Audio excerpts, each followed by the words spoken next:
Salut, c'est Jean-Marc, ton conseiller running et nutrition. Bienvenue dans cette nouvelle vidéo.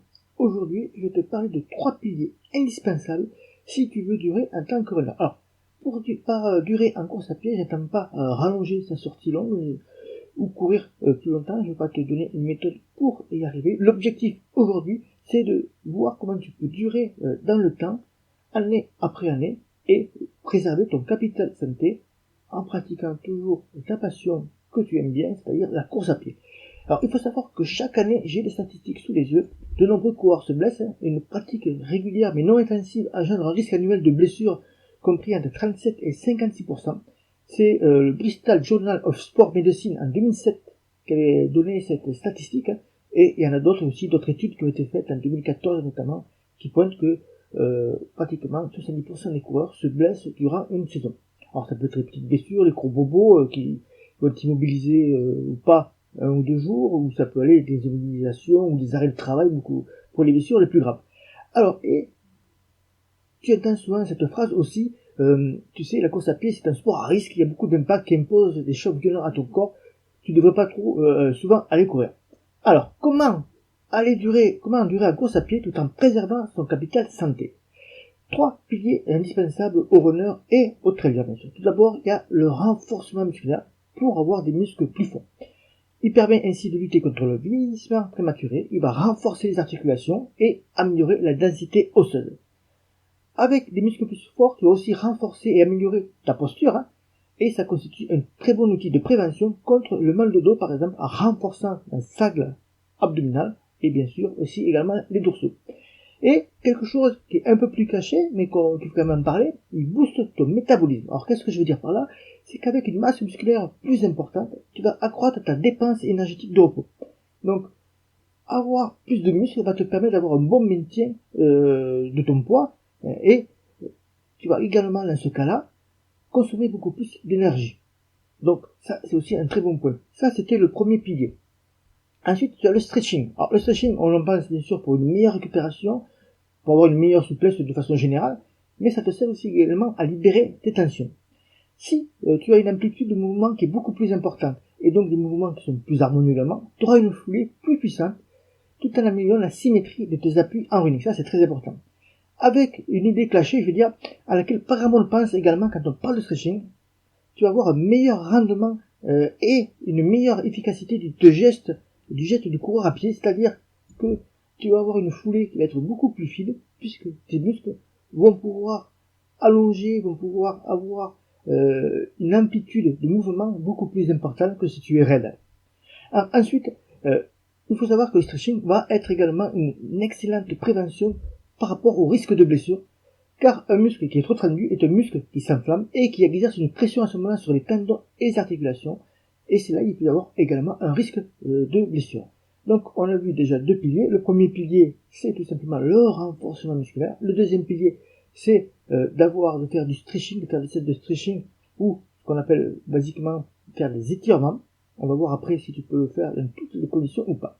Ensuite, tu dois avoir tu dois trouver un meilleur équilibre pour avoir de meilleurs appuis, parce que ça va te permettre de renforcer les muscles profonds, muscles stabilisateurs, la sangle abdominale, tout ça, et ça va augmenter aussi ta force d'appui, et ça te permet d'avoir une meilleure fluidité de tes déplacements en course à pied. Travailler les appuis, ça peut se faire de différentes manières. Moi, je vais te le proposer, je vais t'en reparler à la fin, tu vas le faire pendant tes entraînements quotidiens. Donc, ces 3 piliers sont très intéressants, stretching, renforcement musculaire et travail des appuis. Ce sont des composantes intéressantes que tu dois pouvoir retrouver dans ton programme running. Le truc, c'est comme pour tes sorties à l'endurance, au seuil, tes séances de VMA, tu dois en trouver, tu dois trouver un peu de tout ça, mais en parcimonie. Il faut que tous ces différents types d'entraînement soient aussi en harmonie avec ton potentiel et avec ton objectif du moment. Je te prends un exemple. Par exemple, tu vas chercher à courir plus vite, donc tu vas faire un programme pour courir plus vite. Ça ne sert à rien, par exemple sur un programme pour courir plus vite, de vouloir travailler en même temps ton foncier pour courir plus longtemps.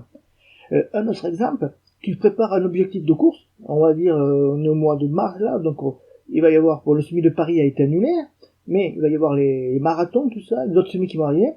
Si tu suis un plan précis, un plan on va dire spécifique pour ton semi, ton marathon, ça peut être un trail également bien sûr évidemment, à ce moment-là, ça ne sert à rien d'avoir dans ces types de plans-là trop de séances de VMA pour travailler, pour augmenter ta VMA. Chaque chose, je le dis souvent, doit se faire selon un plan établi et par rapport à un objectif. Tu peux avoir plusieurs objectifs dans ta saison, ça n'a pas obligatoirement d'être que des objectifs de compétition, mais il faut que tu aies plusieurs objectifs, parce qu'ainsi tu vas travailler spécifiquement chaque objectif, et c'est ainsi que tu vas progresser plus facilement. Le souci, c'est parce que je te parle par exemple d'avoir des séances de VMA, des séances de vitesse, du farlek, du renforcement musculaire, du stretching, du travail d'appui, tout ça, le souci, ce que tu peux avoir, c'est que c'est le danger que tu peux avoir, c'est d'en faire trop en fait, et de vouloir mettre tout en même temps dans un panier. Tu te retrouves vite alors à accumuler des séances en trop qui finissent par te blesser, comme on entend parler parfois du surentraînement. Et tu as peut-être plusieurs exemples, tu as peut-être fait cette erreur. Tu prépares un programme d'entraînement et puis on te dit, par exemple, on te dit le renforcement musculaire, c'est super, il faut en faire quand t'es coureur. À ta salle de sport, à ce moment-là, tu vas faire une séance de cours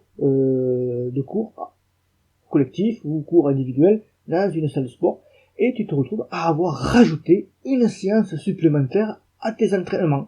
Donc au lieu de courir 3 fois par semaine et d'avoir des jours de repos qui compensent l'effort physique que tu fais par rapport à ton environnement direct, ta famille, tes enfants, le travail, tout ça, tu te retrouves avec une séance en plus, donc 4 entraînements par semaine, à gérer la récupération sur des séances de sport que tu n'as pas l'habitude de faire, comme du renforcement musculaire en salle, ou de la musculation, ça peut être une autre activité physique, bien sûr.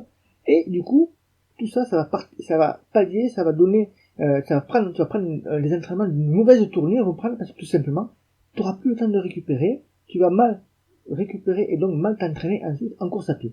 Donc le risque, c'est de me faire vouloir faire trop, de vouloir tout en même temps. Et moi, je te propose une solution que tu retrouves en dessous, dans le lien ci-dessous, il te suffit de cliquer, ça va te renvoyer sur une page et tu auras une vidéo explicative de la méthode que je te propose, c'est d'avoir un plan cohérent qui te prend en considération ton environnement direct, ta façon de t'entraîner et qui te permet de faire des séances efficaces qui te font progresser en fonction de tes objectifs. Donc le lien est en dessous si ça t'intéresse, même si tu connais rien, je te montre comment faire en 7 étapes très simples tes prochains plans d'entraînement sur plusieurs mois. Une fois que tu auras attrapé la mécanique en suivant ces étapes, tu t'écoutes, ce sont des vidéos ou des PDF, tu écoutes et tu mets sur pause, tu fais le petit exercice que je te donne et on va dire que ces 7 étapes, tu peux les faire en 7 jours si tu le souhaites, mais tu peux les faire en 2-3 jours, ça va très très vite, et j'en connais qui ont pris la méthode ci-dessous que je te mets sur le lien et qui au bout d'un jour, avaient déjà fait leur plan d'entraînement sur plusieurs semaines. Donc, ce qu'il faut comprendre, c'est que tu peux le faire, bien sûr, tu peux toi-même bidouiller en prenant par exemple un plan d'entraînement générique que tu as pris sur internet ou dans un livre et magazine qui a 3 séances d'entraînement, ou 4, n'importe quel, puis tu te dis je vais faire du renforcement à côté, ou je vais pratiquer une autre activité physique à côté, du coup tu vas te rajouter une séance de plus, sauf que le plan d'entraînement générique, lui, ne prend pas en considération, et il n'est pas là pour ça, prendre en considération les activités que tu as à côté. Donc, le souci, lorsqu'on prend un plan comme ça et qu'à côté on rajoute des choses en plus, le souci, c'est d'en faire trop et de se planter au bout d'un moment, de pas avoir l'harmonie entre les séances de course à pied et les séances supplémentaires que tu veux faire pour progresser en course à pied. Et donc, du coup, c'est l'effet inverse qui se produit. Et donc, on en revient à cette fameuse statistique que je suis en train de faire remonter là, qui a été faite par le British Journal of Sport Medicine, donc en 2007, et qui a entre 37 et 56% des coureurs qui peuvent se blesser. Donc, voilà ce que j'avais à te dire autour de cette vidéo. Maintenant, si tu es intéressé par la méthode FAC, la fabrique à courant, tu as le lien en dessous, tu y cliques, et à ce moment-là, moi je te retrouverai dans une autre vidéo. Si tu as des questions autour de ces 3 piliers nécessaires pour durer en course à pied dans le temps et préserver son capital santé en éloignant le plus loin possible les risques de blessure, il te suffit de me laisser un commentaire en dessous, j'y répondrai alors avec très grand plaisir. Je te souhaite une bonne soirée et je te dis à bientôt et bon run. Ciao ciao.